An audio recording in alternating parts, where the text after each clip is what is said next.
Hello guys. Good good evening. Good evening, guys. Happy New Year. Happy New Year, everyone. Belated New Year greeting sa akin kasi hindi ako nakasali ng December, yung first Yes. ever New Year special Oo. mo. So, hello everyone. Good evening. Blessed Sunday, fourth Sunday of the month, Mhm. January. Patapos na ang January, parang kailan lang. Oo nga, ate. Ang daming nangyari. Sobrang dami nangyari. Ayun. At feeling ko sobrang dami pang mangyayari. Alam mo, Alam mo yan. Alam natin alam mo yan. yun.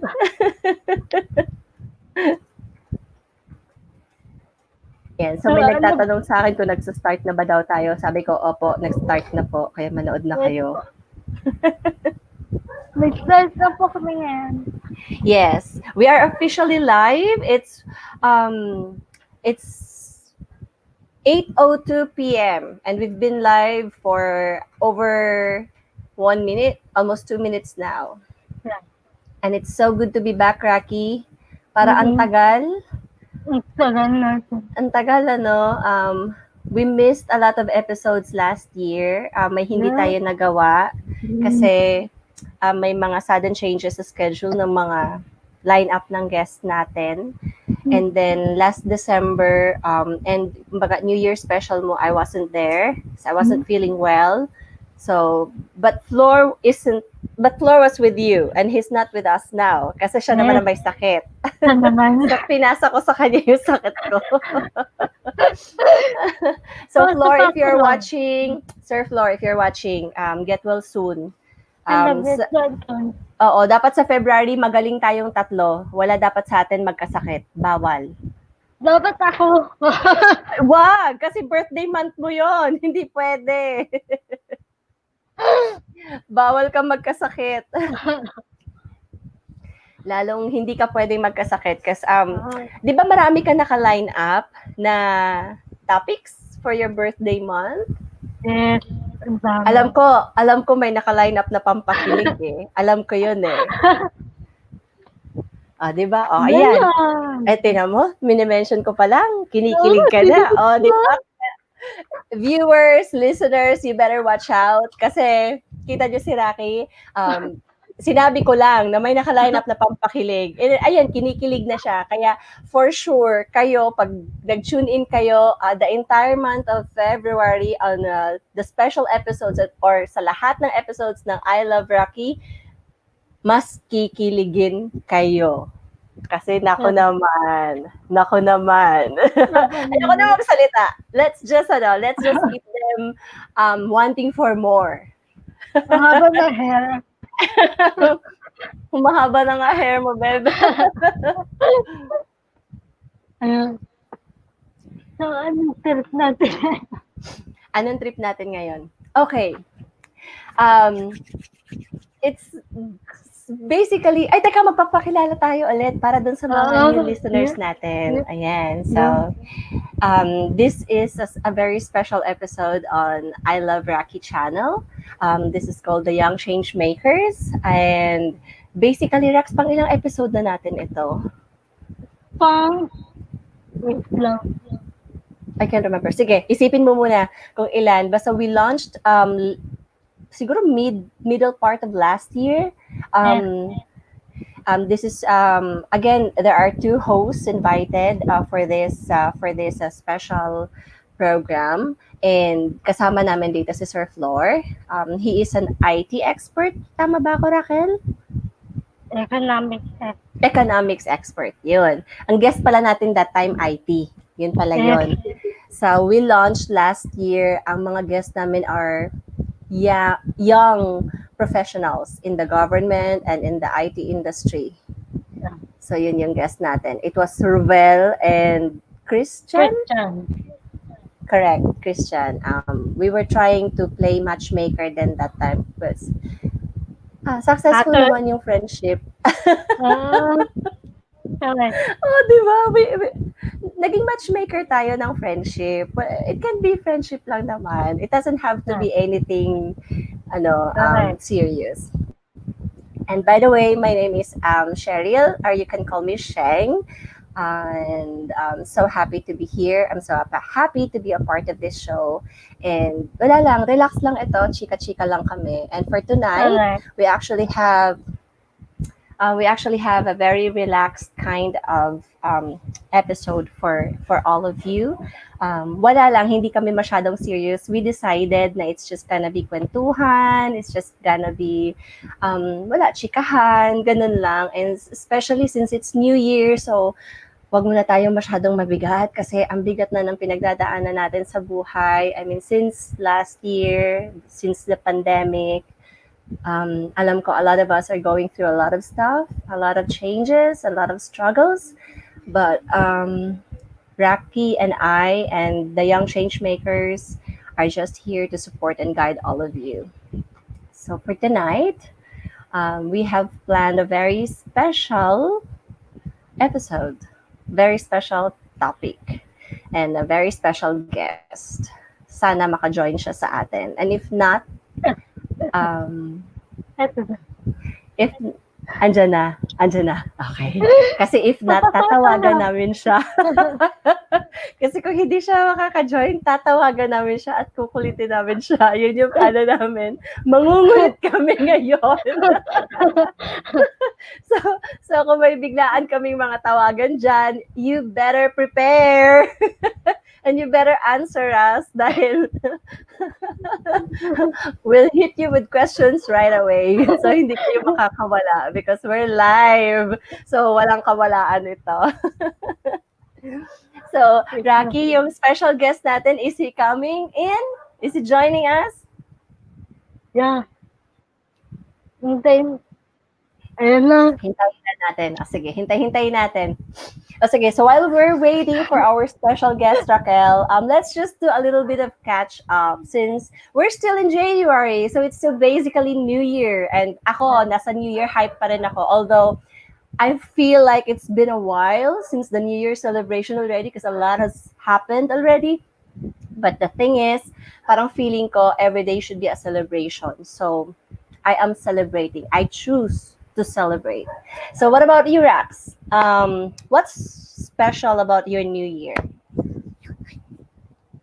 Siguro yung new life. Kasi,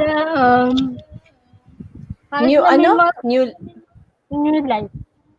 Yes, new life. Hindi naman new life to na new. Hindi.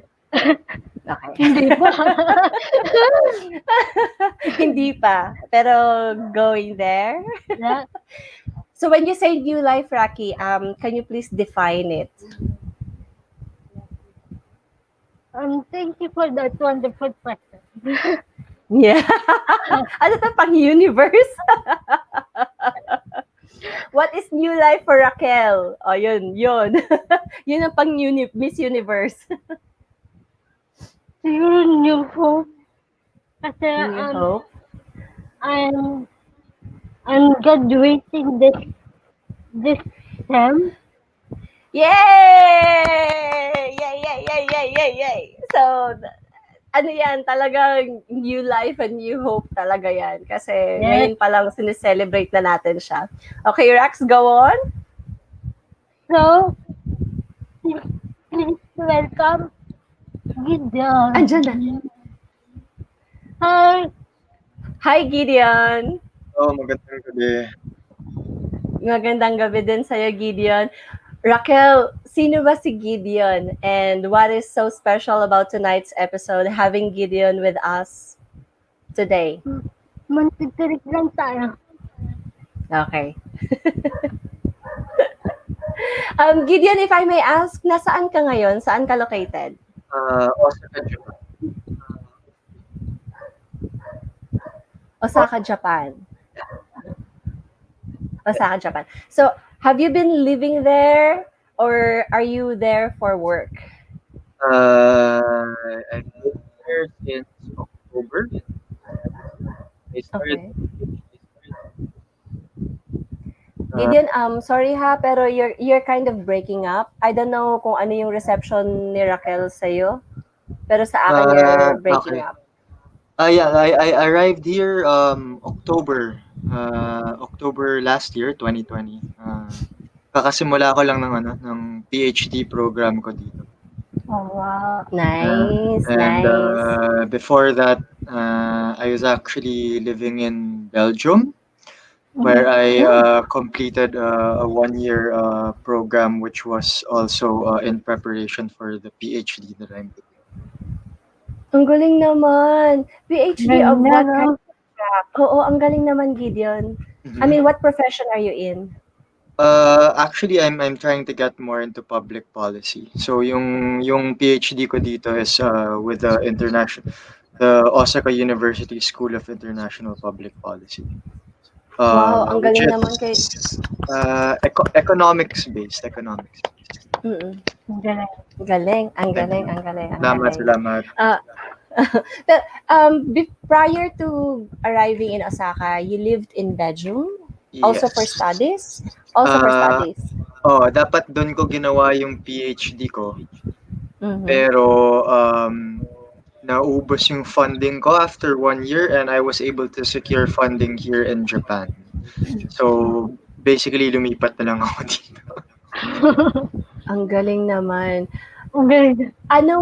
Oo nga ang galing Osaka, Japan. It's a coincidental because I'm reading this book right now. It's the Ikagi. The Ikagi book. It's a very popular book, but it's not really focused in Japan. It's more centered in one of the localities, one of the small town, Okay. also in Japan, their way of life.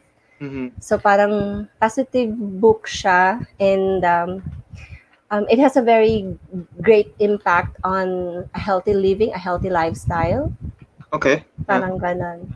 So but I think I've always looked at Japanese as very disciplined people, like the way they eat, the way they That's true. the way they manage their time, diba? From the moment they wake up to the moment they are about to go to sleep. So they're really very disciplined for me, and I've met a lot of Japanese people as well who are really into that kind of lifestyle. So as a Filipino who lived in Belgium for studies and now based in Japan, Gideon, what's the big difference so far that you have encountered? Language. Definitely. Language talaga. Are you learning? Yeah, kailangan. I have to learn as part of the funding that I got here, I have to learn a little bit of Japanese. That's nice. So, turuan mo naman kami kahit konti. Konnichiwa, konbanwa. Konnichiwa, konbanwa. I think that's good morning and good night. Good evening. Good evening. And daijoubu. Ayun. Watashi wa shariru desu. Daijoubu. Daijoubu is... It's all right. Okay. All right. Daijoubu desu. Okay, Gideon, I'm gonna try something and correct me kung tama ha. Watashi wa shariru desu. Tama? Tama. Yes. Okay. Good. Okay, I remember a few of my Japanese language before. So yung dress is. This. Dyan, this. Is. Kasi when... Is. Talaga. This, ganon. Des. S. Okay. S is equivalent as is. Is in English. Okay. Is. Yeah. Oo. I see. Kasi nung nag-aral ako ng Nihongo before, when I was younger, which was kahapon lang, nag-aral ako. Yun yung sinabi kasi. We are supposed to say it like this, parang ganon. This, so yung spelling niya D-E-S-U. Yes. Pero hindi mo sinasabi yung su. So des. Correct. Des lang. Pero it's just an expression, di ba? Like one can opt not to say it, di ba? Depending on the sentence, but okay. It really means is. So yung watashi wa is I am, or my name is Gideon. Mm. Like that. Oo. So, pero pwede na yung watashi wa Cheryl or Sheng lang like Oo, that. ganun na lang. Yeah, Okay. that works. That works, yeah. I-try natin si Raquel. Sige nga, Rax, you try. Paano? Watashi wa Raquel. Watashi wa Raquel. Yun. That means I am Raquel. Exactly. Tadaima. Naaalala ko yung mga very common words lang na minsan ginagamit ko pa rin hanggang ngayon. Is what you say when you get home, when you arrive Oo. home. Correct. Tadaima. And itadakimasu is let's Before eat. you eat. Yeah. Before you eat. That's like Yeah. parang, okay, let's eat. Ganun, di ba? Actually, hindi ko alam yung kung ano yung exact meaning niya. Parang blessing ata siya eh. Hindi ko talaga alam. At teka, wait lang. May sinasabi yung anak ko dito. Ano sabi mo? It's parang nga tama ka, Gideon. It's blessing pala. Parang it parang means siyang daw pala na blessing eh. thanks for the food. Hindi siya parang hindi siya parang oy, kain tayo.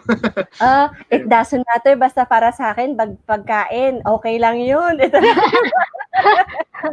As long as it's about food and it's for food. Itadakimasu. Yeah. So it's blessing pala. So anyway, thank you Lord pa rin for the food. Pretty much. Ayan. Yeah.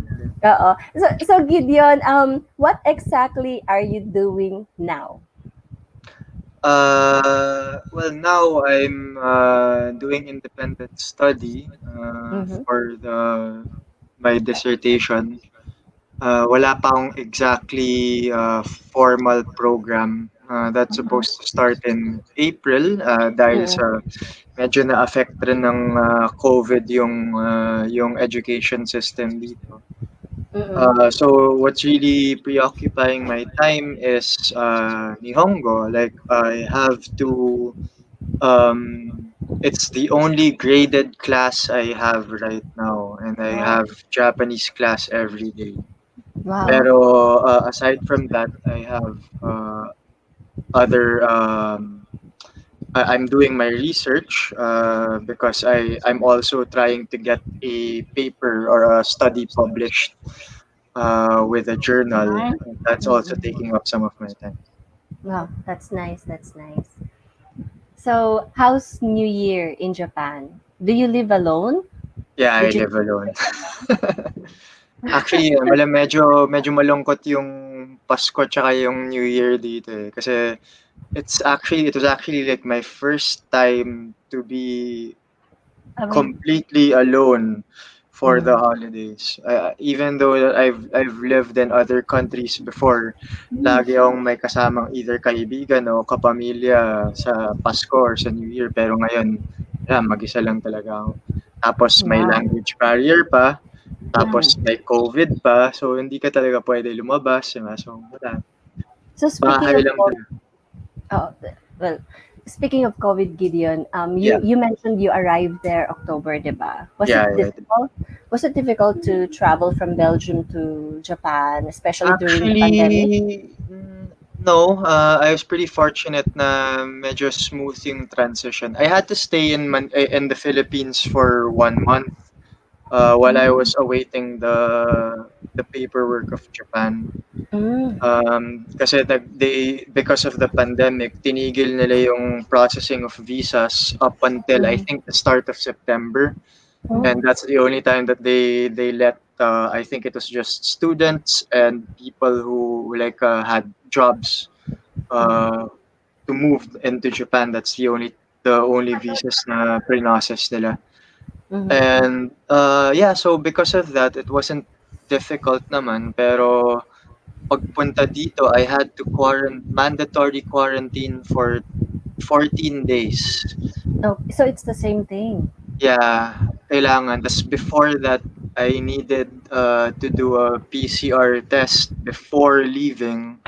So kahit na negative ka when you leave, magka-quarantine ka pa rin for 14 days. Yeah. Correct. Yun lang yung mahirap. Yeah. And settling in was quite difficult. Pero that wasn't because of COVID. Well, I hope in some way we're kind of rubbing off this feeling that you're in the Philippines Oo right naman. now. No, it's so Ah, nice to be around. nakakamiss mag-Tagalog. Oo, nakakamiss talaga mag-Tagalog. Um, wait lang, kinukulit ako ng anak ko. Roxanne, sorry, excuse me. Okay. Daijoubu. Okay, so Daijobu is okay. It's all right. It's all right. Daijobu. Okay, how's the COVID scenario there ngayon? Like, in terms of numbers, actually hindi ko alam kasi hindi ko pinapakinggan lagi yung balita dito, pati yung balita sa Pilipinas. But if I were to guess, I think yung daily numbers, it's higher in the Philippines. Oh. But here, hindi sila strict with the measures. Like it's not a necessity to wear a mask, pero everyone does it because of that Japanese culture of shame, Kung sinabi ng gobyerno, susundin mo na hindi mo you won't get fined. Like you'll see some people without the mask, pero a lot of them wear it because it's the right thing to do. I see. So parang It's not yung way- it's not enforced. correct. So It's not again, enforced. Yeah. again, as I mentioned a while ago, Yeah, discipline. exactly. Yeah. Discipline Yeah. talaga. Yeah. 'Di ba? Kasi kumbaga yung batas is laid out there, 'di ba? It's been laid out by the government. It's really up to the people to follow it. I think it's still the same here in the Philippines. It just so happens na pagdating sa disiplina, ewan ko na lang kung bida nga ba talaga tayo. I want to believe that we are. But there are really those na talagang pasaway, I think. Meron talaga Diba? rin pasaway. Yeah, that's for sure. Oo. Every culture meron talaga, but Correct. yeah, I think tayo is we sometimes we don't like to be said that we should or shouldn't do some stuff, kaya nagiging pasaway tayo. It depende talaga sa scenario Yeah? Or maybe we just like to challenge things. Pwede rin. I don't know. Rebellious Diba? nature natin. Parang may mentality talaga ang mga Pilipino to challenge things, to challenge authority, to challenge whatever they feel and see na parang hindi na tama or hindi naman talaga applicable dun sa ways nila or sa culture nila or sa practices nila. I mean, So anyway, with like that, I would actually think that we're more submissive and subversive as compared to other cultures. No? I think.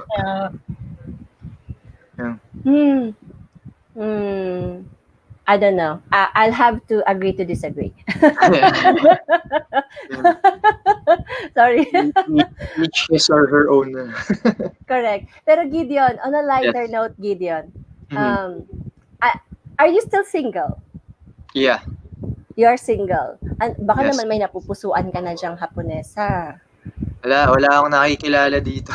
Sa bahay Wala. lang wala. Sa bahay. So pag-aaral lang talaga. One kasi mahal. Mahal yung bilihin.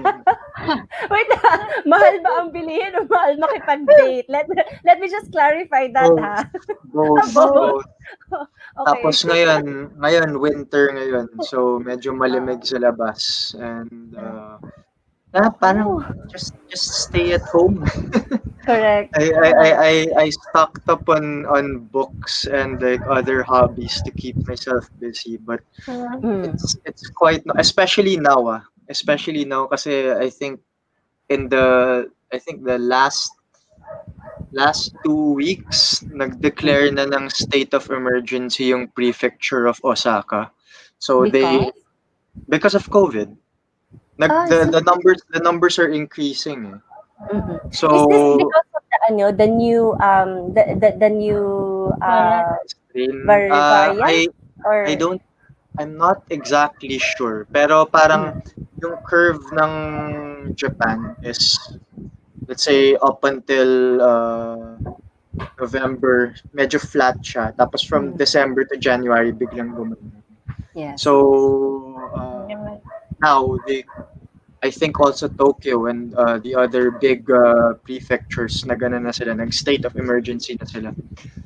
So parang technically it's like second lockdown, pero hindi siya Correct. lockdown talaga. It's just parang siguro control measures na lang din. Yeah. Which is very which is very understandable and expected, especially considering that we just came from a very long holiday season. Yeah. So starting with the Christmas season and the holiday season where everyone is busy and everyone was really going Pero about and out. walang Christmas season dito. Wala ba? Pero may New Year. New Year yung thing nila. So sa atin like we got a 2 weeks, 'di ba? Christmas and yung 1 week in between Christmas and New Year, petics lang yung mga tao. Dito wala, up until it's first time kong ma-experience Christmas Day, may pasok ako. Oh, wow. Yeah, like it's not a thing. Maybe New because Year they're lang. they're not really a Catholic country. It's not a Christian country. It's not a Christian country. Ayun. So, For sure. okay. So Gideon, siguro on if you were to rate the three countries, the three countries that you mentioned so far tonight, the Philippines, Belgium, and now in Japan, ano yung pinaka gusto mo? Siguro wag ko na isama yung Philippines dyan, kasi baka yun ang piliin mo. Depende rin in what aspect, di ba? And like Philippines will always be home.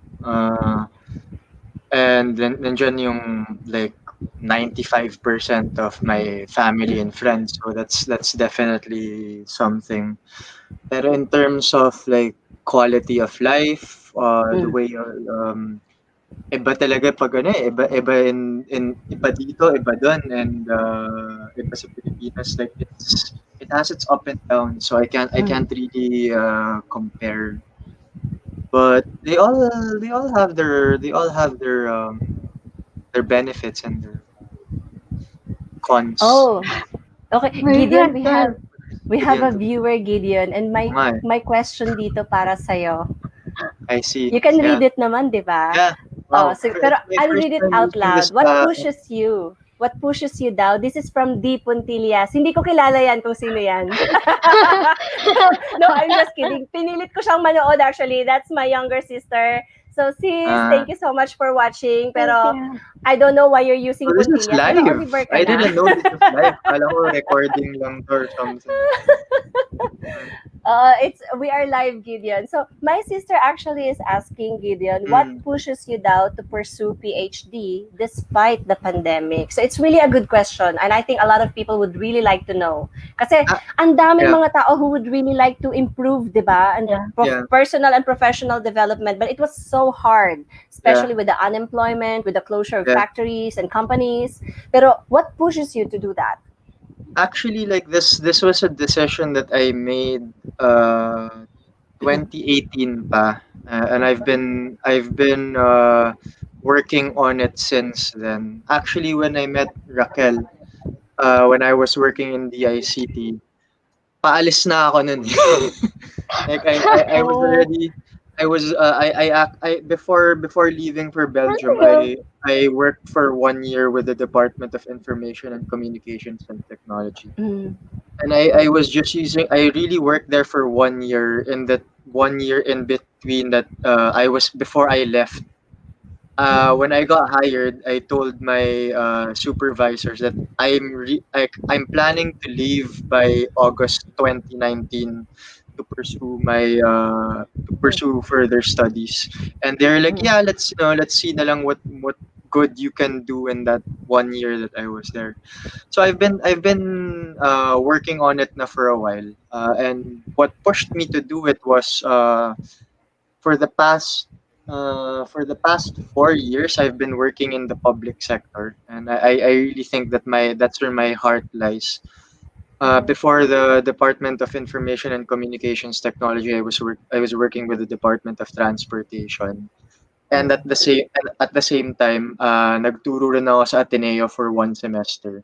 So that's when I realized that that's where I see my career leading, which is helping out in the public sector. Pero at the same time, I really enjoyed my stint as uh, my stint teaching sa Ateneo. So I thought that now I know I really want to go into academia. Wow. So because of that, like it's very beneficial or nakakatulong talaga magkaroon ng PhD. So I was just building or I was just going through the motions to do all that, and Mm. it So just so walang happened. pandemic na nakapagpigil sa'yo? Yeah, it just so happened that I was already in the middle of it when COVID happened, and I Mhm. think it's also because of my situation na I was backed by both the Belgian government and the Japanese government that the pandemic really didn't affect me that much in terms of transitions. So yeah, it was uh, basically nangyari lang sa gitna of my journey yung pandemic, and the only hard part is like distance learning, but like Mm. it's one of these new normal things that you have to get used to already. No, ang galing ang galing. Well, I can actually feel you in that area kasi actually kami ni Raquel pareho. We are also pursuing both our personal and professional development as well. We're both enrolled in the graduate school. Mhm. I'm taking guidance and counseling, and Okay. Raquel is taking masters in information and technology. Yeah. So, pero siya matatapos na siya. Ako, I'm in internship pa kasi nagkaroon ng delay sa course namin because of the Yeah. pandemic. Yeah. And Yeah. muntikan pa ngang ma-cancel yung Oo. subject ko for this sem. Iniyakan ko Uh, talaga yun. Raquel knew that. Kasi unlike you, I had that kind of push and I had that kind of determination na it was already a part of my plan. Kaya parang ang hirap. Parang wala ni kahit ano yeah. Yeah. na dapat magpahinto sa akin, yung ganun. So Yeah. parang I was looking at it na Totoo. pandemic lang naman to and everyone is doing online learning already. So Mhm. Totoo. Mhm. why stop? Why not adopt what is already being practiced now during the Yeah. pandemic? So let's just Oo. evolve into that. So Exactly. Yeah. I was really crying, and a few days ago lumabas yung parang result na yun nga inapprove nung CHED yung bagong request na ituloy nga yung internship for our Okay. course. So I'm very Yay. glad and I'm very happy as well. So I understand where you're coming from. Mhm. And Raquel knew that as well. Gideon, hopefully when you come back to the Philippines, we could get a chance to really hang out and, Oh, meet naman. you in person, di ba? Yes. Yeah.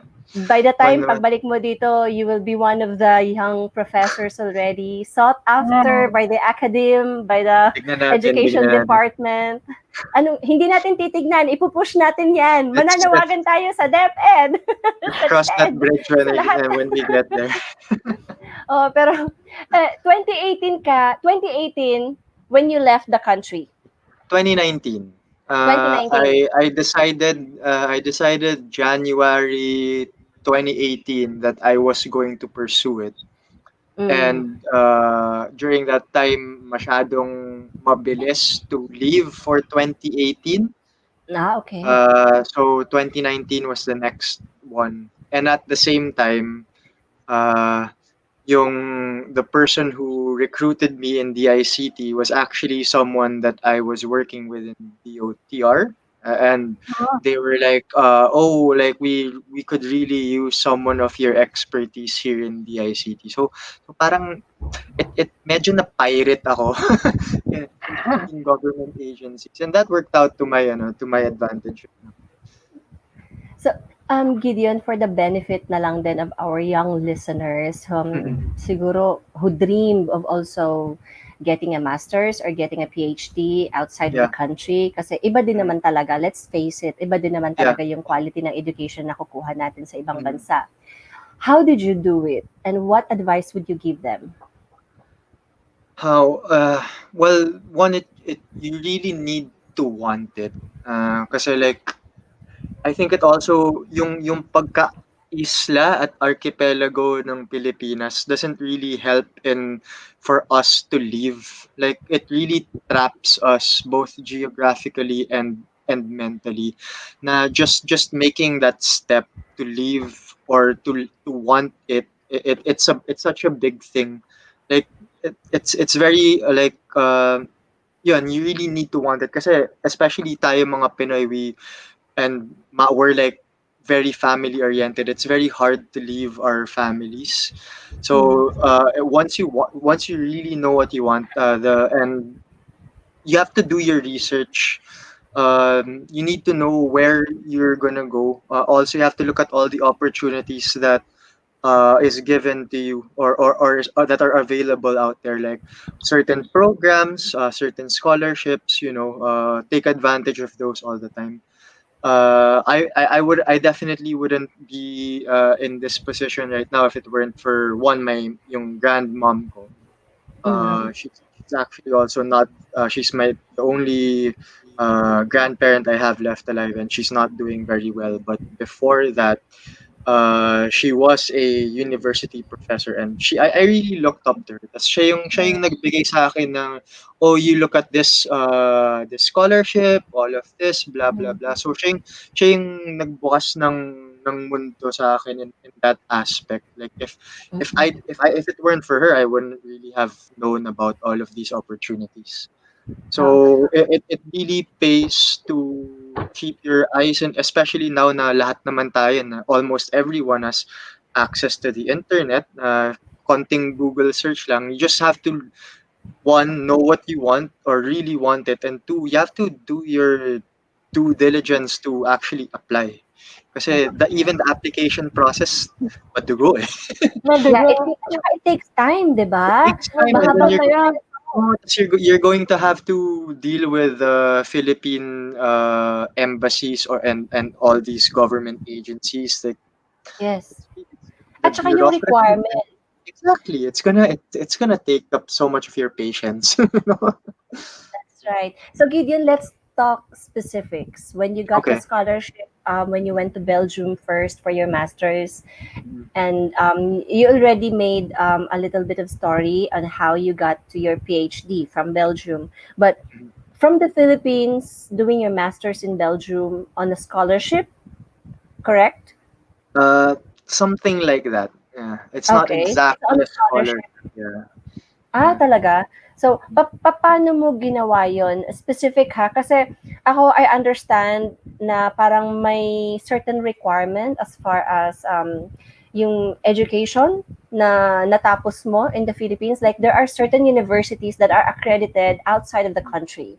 And if you Yeah. are a graduate of a certain university that is not actually enlisted as Yeah. part of as part of yung mga acceptable universities in other countries, Yeah. then there are prerequisite subjects Yeah. that you have to Yeah. take again. And these are Yeah. postgrad, I mean, these are these are baccalaureate subjects. So, parang diba? Nakakatagal masyado. So, Yeah. in Yeah, your I get it. case, kaya nga, I mentioned let's talk specifics now. In your case, how did it happen for you? I nag-apply lang ako, and well, if we're really gonna be specific, the program in Belgium it was actually my second master's already. I Oh, received wow. my first master's in the USA. So nag 2 years Wow. ako in the US, and I was able to work for 1 year in the US. So I already had like a lot on my resume that Wow. This is face to face na masters in the US. You really went yeah. there Yeah, for I your was there wow. from 2013 to 2016. Ang galing, ang galing. And saan ka graduate dito sa Philippines before your first masters? Ateneo. Ateneo de yun. So, it's one of the things kasi I'm having this career talk with my eldest Yeah. lately. Uh-huh. Actually, since last year. Kaya, whenever I start talking to him about career and plan and stuff, he would always say, Mama, are you going to coach me? And I said, no, this is just career talk right now that we're doing. Tapos maya, yeah, I'm coaching you. Kailangan, Yeah, I'm like, coaching you because I have to. I that's have one of to. the Yeah. that's really one of the things that okay, like is yung eldest mo ba is a son? Yeah. Yes. lalaki. He's my only So boy. it's the same for me, like, and my mom. Like I, Yeah. as a son, I always view my mom as one of the corniest people alive. Pero, diba? Inis Like ka. parang, ma, what, diba? Ganun.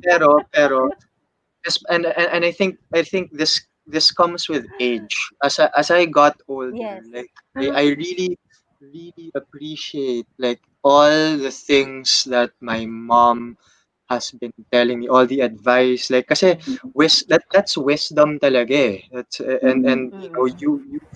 you've been able to experience all of this, the ups, the downs, what the shortcuts that you need to do. So I really, with that, parang every day parang tara na, astig ng mom ko, I really love my mom. Pero Kaya nga, I feel so happy. I don't wanna tell it, and I don't wanna show it in front of her para cool pa rin Talaga. ako. Pag Pero, makita ng mom pero, ko 'to, hindi, actually, Gideon. after kung may copy pa nito, kung hindi na live, I'll send this to my mom. This is Yeah. live, so you can always find this on YouTube. Kaya nga natutuwa ako kanina when I heard you say na your mom was talking to you about, yung career path mo and ganyan, ganyan, ganyan. So naisip ko kaagad, the way I do this with my kids. So I'm like, okay. Kasi there is no book on No, parenting. no. Wala talagang libro on parenting. So I'm just going by daily experiences and daily challenges, 'di ba? And then whatever acquired lessons I've gotten through experiences, Yeah. yun ang sinashare ko sa kanila in the And hope I na, think that's the invaluable ones. Yun yung exactly. intangibles that like you can't really find in the book. And like, yeah, I mentioned like yung Correct, mom ko correct. is like one of the most baduy people on earth, or the most baduy. But like I love her, Oh and my like god. yung like I'm very thankful for all that the wisdom that she has imparted. And like I would definitely think na I'm a chip off the old block. Like I didn't Yeah. fall far from Oo. me. Like, me and my mom are So similar in some aspects, pero cool ako, siya baduy. oh my God. Diyos ko, ipapapanood ko to sa anak ko. My two girls are with me right now, so they can actually hear me. My middle child, my eldest daughter, was actually laughing a while ago, and my son, he's doing something downstairs. I think he's doing an activity for school. Pero I'm gonna make him watch this on YouTube, and in the hope that he It would really, actually but understand. it really comes with age. I Yeah. think it It really comes does. with age. Like I'm 32. I'm not young anymore. Not too young. Masakit na yung Uy, hindi likod ka ko. namin tinanong sa age mo, ha? No, I'm just, but like, it was just recently, like before, like siguro no mga 26, 27, iritang-irita ako sa parents ko. Pero ngayon, parang, tama You're sila. thankful. Yeah. You're thankful. They Kasi, really know what they're talking about. Like, yes. and what I think, one thing that kids fail to realize, as in more often than not, is that your parents is always on your side.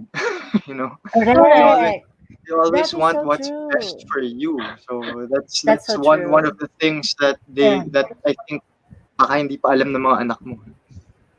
Well, actually, Gideon, tama ka dun sa minsan corny, sa minsan baduy. Kasi lately, I don't know, pero alam ko naman, nararamdaman ko na sinasadya ng anak ko.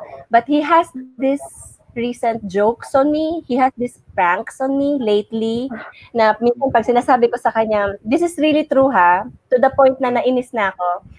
Sabi ko sa kanya, okay, dude, time for you to make to set up your account for this and that in preparation for your entrance exams for college, Mm. ganyan, ganyan, ganyan. Kasi right now, he is enjoying athletic scholarship. And that's Okay. thanks to his coach. Even during the pandemic na nawala na yung athletic scholarship. Actually, wala na talaga athletic scholarship, but he got a special rate because of that. Mm. Anyway, cut the story short. Every time that I mention to him that we talk and we find schools for him, he would say, Mom, there's no need, hindi ko naman tatapusin. Gino-joke niya akong ganon. Noong umpisa, I take it as a joke. So, tinatawanan ko siya. And I say, okay, kung ayaw mo, edi wag. What will you do? Ginaganon ko lang siya. What will you do? You tell me, what will you do? Because if it's something that's actually beneficial, then I will support you. If it's not, if you're just gonna stay home, spend your day doing nothing, then I'm not gonna support you on that. Yeah. So, nagsaseryoso na ako. Sabi niya, nagjo-joke lang ako. Wag kang seryoso. Ginaganon niya ako. Tapos, Dinano rin ako sa nanay ko pilyo ako eh. So, oo nga eh, napaka-pilyo nga eh. Nakakainis eh. I think ganun talaga pag lalaki sa nanay. Kasi naghahanap siya ng prank niya, napapatulan ko siya. Kasi pag nagpa-prank siya sa akin, alam ni Raquel to eh, pag nagkukwento ako sa kanya, pinaprank ako ni Riz, kaso lang, sinasakyan ko, hindi siya nakakalusot sa prank ko. Minsan kinukulit ako, Mama, magde-date ako. Kahit alam ko naman walang girlfriend, pinapatulan ko, bakit? May pera ka ba pang date? Magde-date ka. Wala ka namang baon, di ba? So, hindi ako naaapektuhan sa mga ganon. So, pili ko naghahanap siya ng pang-prank. So, kids, whoever young viewers we have right now, especially yung mga nag-aaral pa, I hope that you have a takeaway from our topic tonight, especially from all the lessons that Gideon has shared with us. Kasi ang dami mga valuable lessons, as he already mentioned. And isa na dyan is to really pursue your education. No ifs and buts. You really have to. Yeah, definitely. Hi.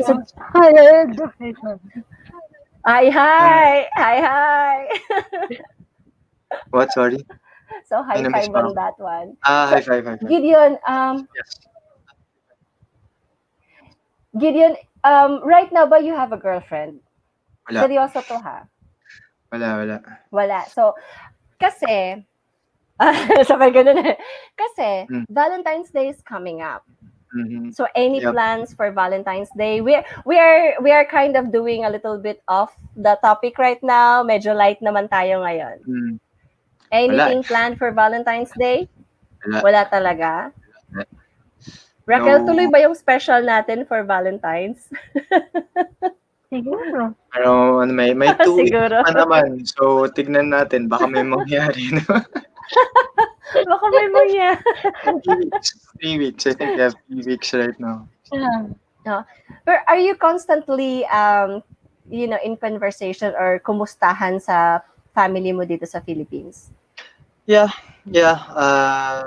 That's the beauty of technology now, no? Like, kahit yung tatay ko na sobrang analog, hindi siya marunong mag-computer, meron siyang smartphone, tapos nakakausap ko siya for free. Pero yung kaming magkakapatid, I think it's so normal now to have a chat group in whatever messaging app you use. So I'm always in constant conversation naman with them. Yeah. And we're really close as a family. That's a good thing. And kahit hanggang dito, yung nanay ko makulit pa rin. Oh my God. The nagging nature of the mom never Fails. It never changed. It doesn't change at all. At saka, I don't wanna call it nagging. Sobra naman kayo. Sobra kayo mang branding ha. Discrimination yan. Stereotype yan sa aming mga nanay. That's so unfair for all of us. It's not actually nagging. Hindi ba pwedeng kinukumusta lang kayo? Grabe kayo. Ang sama niyo sa amin. Lambing na yan, lambing. Yan yung form of lambing ko. Pilyo kasi ako. Actually, nakikita ko sa'yo yung panganay ko talaga, Gideon. I'm so looking forward na sana nga, it might not be the same path, pero close to the path that you are taking. So, kasi ako, I'm really pro-education. So, as long as kaya, as long as, kakayanin pa, continue lang talaga. Tuloy lang talaga yung pagsa-study. So, yun lang yun. Sabi ko nga sa mga anak ko, at the same time, sige, I think ahead. another piece of advice is like for me, I didn't know what I really wanted to do up until I was 26, 27. Oh. Uh, Oh my God! yeah. Diyos ko, ilang taon pa akong kukulitin ng anak ko pala. Nai-imagine ko na. So, kasi like, especially if you compare yung what I took up in bachelor's to now, it's Mm. very different. And it was Oo. basically work, the experiences that I had in life that nalaman ko na ayoko to. And like now, like medyo regret ko ng konti yung course na take ko. Nung college. Yeah, if I Nung were to college. yeah, if I were to go back, I would have taken something else. Ah, But Talaga. yeah. So that's another thing. I think like it's never too late. Like you, like Mm. especially those for our young listeners out there or viewers. Like if you're still unsure of you don't know yet what to do or what to take in university or in college, like that's okay. Mm. That yeah. like, for me, yeah, I might be one of Mm. the later ones Mm. because like kunyari compared if I compare myself to like my peers, my friends, Mm. lahat sila medyo stable na, but like that also wasn't the life that I was really looking for. And like it was only 26, 27 when I realized that like this is the path that I wanted to do. Pero that's so nice because there's no there's really not a thing about being late when it Yeah. comes to education. There's Correct. really not a thing. I don't believe in that. Yeah. I think that whatever age you are in, if you want to pursue your studies, if you want to pursue education, by all means, do Yeah. so. Wala dapat sino man or kung ano man makakapagpigil sa'yo, di ba? Tama. Kasi professional and personal growth mo yan eh. So I'm Tama. always for that. And being a guidance counselor, which kasi career guidance is a part of our training, Mhm. I would always vouch for that. As Mhm. long as gusto mo, nag-enjoy ka sa ginagawa mo, then do it. But Yeah. never take for granted the advice of your mentors, of your Mhm. parents, Oh yeah, for sure. especially. Kasi importante yon. They've been there ahead of you, so they know better. Yun lang yun sasabihin ko. Yep. Gideon, we actually have 8 minutes before we end Okay. our episode tonight. We are so happy that you allotted some time from your busy schedule to be with us No today. problem. No problem at all. Oo. Thank This you. was Um, th- refreshing. Mhm. I know this is the first time that I've met you, pero I have heard of you so many times already. In fact, during our lunch episode, you were mentioned by Christian and Flor. Flor is actually one of our co-hosts as well. And Yes. Christian was one of our was one of our guests. Dorado. Na-mention ka nila Yeah. kasi parang Dorado. nagkakakilala na nga yata kayo. Oo, yeah Christian daw. Dorado. Yes. Okay. Yeah. Yes.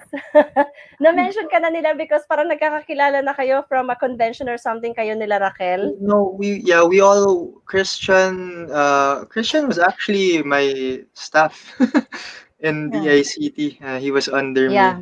and Mm-mm. pretty much we were all colleagues DICT. Yeah, I'm not Ah, sure if Christian is still yeah, there, kaya but nga. I think Flor is still in DICT until now. I think. I'm not sure. Raquel, nandun pa ba si Flor sa DICT? Andun pa. Pati si Christian, andun pa. Okay. Nandun pa rin silang dalawa pareho. So na-mention ka na nila maraming beses. Maraming beses in that one show. Dahil joke lang. Kaya parang I kind of got this feeling na you're actually a very fun person to talk to, and mukhang ang dami mo ngang pwedeng i-share lalo na sa ating mga youth today. So Gideon, with the 6 minutes that we have left, any message that you would like to share pa ba sa aming mga viewers and sa aming mga listeners? I actually for one thing, I parang hindi ko alam kung sino exactly yung target audience, but I think I've I've said pretty much everything that I could have said, all the important stuff that I've learned. Yeah. What's your New Happy Year's basic tayo. resolution, Gideon? Read more. Read Read more. more. I Uh, like that. I like Yeah. that. Is it actual books or ebook or audiobook? Physical book, so I really Physical like books ka. that feel of holding it and Yeah. smelling Ah, it, for the Yeah. first time. I like Last that part as year, well, the smell yeah, part. read Kaso more. lang lately, I learned something just a few days ago. I learned Mhm, something. There was a parent who shared one of her best practices with her daughter, especially mhm, during the pandemic. They downloaded an app Mm. online. An app online, and mhm. then they got the physical book, and at the same time, yung app may control siya kung gaano kabilis yung pagbabasa ng audiobook. So ang control, they adjusted it to a little bit faster. Hindi siya yung regular lang na pagbabasa. So, medyo Okay. mabilis. Kasi daw, nakaka-exercise siya dun sa utak. Lalo na ng mga bata ngayon. Nakaka-exercise siya na habang pinapakinggan, nagiging mabilis din yung pagbabasa nila. So, it made me think nga parang, magandang exercise ito. This is really something that I could actually do with my kids as well. I think Kasi, I, ngayon parang, yes, yeah, you want to I say think with something? with young kids, yung mga bata talaga, I think you should really just immerse them with everything that Correct. yung That's utak true. nila at that time parang sponge pa lang yun. Oo. Correct, Especially correct. especially like with languages, if you kunyari at a young age i-immerse mo na sila sa ano Chinese, Japanese, Spanish, French or Correct. whatever. Ah. It's easy for them to pick up. That's true. I agree. So, Di, nakikinig ka pa ba? Alam mo na anong gagawin kay Eli, ha? Alam mo naman.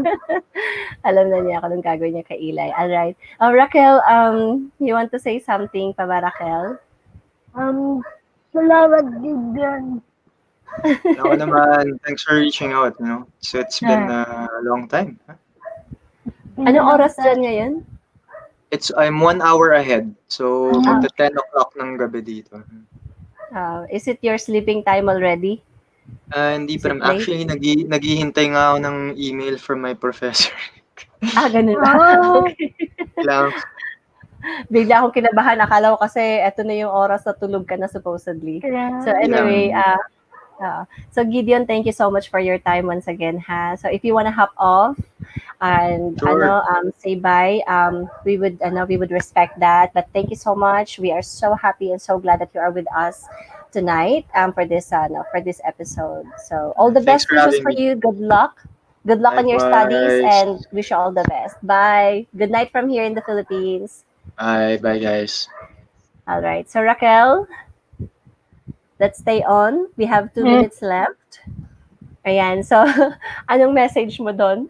Anong nakuha mo message? I will reach out to him Ang dami kong For ano? learnings. It's for further studies. Kasi mag-PhD yes. ako, diba? Correct. Magpi-PhD ka. Uy, Japan din. Hindi. Hindi ba? Ay, Meron. yung plano mo ba? Ipupush mo ba yung plano mo? Meron po. Kinikilig mo naman si Raquel. Europe. Pang Europe si Raquel. Kung saan sa Europe, malalaman niyo yan in the coming days or weeks or months. Hindi namin sasabihin, pero pang Europe si Raquel. Pero grabe, sobra ako natuwa kay Gideon. So happy na meron tayong naging guest na ganun yung upbringing sa kanya at ganun din yung naging mindset niya as far as education is concerned. Kasi pagdating kasi sa education, it's really one thing, to really make the youth of today understand and appreciate that there is and there shouldn't be any excuse at all to pursue education. So, hindi lang mga youth, even those who are already parents like me, even those who are already, at a very mature age. Exactly. By all means, kung gusto niyo mag-aral kayo. Nothing should stop you. Nothing should stop us. No one should even stop us. Kasi pag nag-aaral tayo, we are refueling our minds. And when we refuel our minds, we become more agile and more energized to do something more and be better and be more in our lives. So, yun lang yun eh. Siguro kung ako, if I have one message that I could leave with all of you tonight, it would be just be. That's it. Just be. Okay, Rocky, your turn. Siguro, kita naman natin yung perseverance ni Gideon. Yes. Sabang yung glide niya Mm-mm. na mag-continue kahit pandemic. Correct. Wala nakaka-stop sa kanya. So, dapat kayo din. Correct. Dapat kayo din. Wala din dapat mag-stop sa inyo. That's it. That's it. And so, we have a lot more in store for all of you dito sa Young Change Makers. Yes. An episode of I Love Rocky here on YouTube. And I hope that you would actually invite your friends as well, your friends and family, to like and subscribe to I Love Rocky. And every last Sunday of the month, that is when the Young Change Makers happens. Every last Sunday of the month. Sometimes nagbabari yung time namin, depende kasi sa availability ng aming mga guests, but it's always scheduled on the last Sunday of the month. But I Love Rocky is happening every day, Rax? Is it every day or there are certain schedules being posted online? Okay, so there are schedules being posted online. Just subscribe, hit the button, invite your friends and family once again. And we will see you again next episode. Thank you so much for being with us. Mabuhay kayong lahat. Have a blessed Sunday, everyone. Thank you, Ate Sharon. You're welcome. Thank you, then, Rocky. Mama. Mama, chup chup. I'll see you tomorrow. Yeah. Bye. Bye-bye. Mukhang ayaw pa natin magbabay, ah. Wait lang. Bye-bye, mama na. May nag-ano. Meron. Ayun. Hello, pambansang IT guy. Thank you for watching. Thank you for watching, Josh. This is Joshua, correct? Oo, si Joshua, alam ko, gusto nating kunin to na guest din eh. Yes.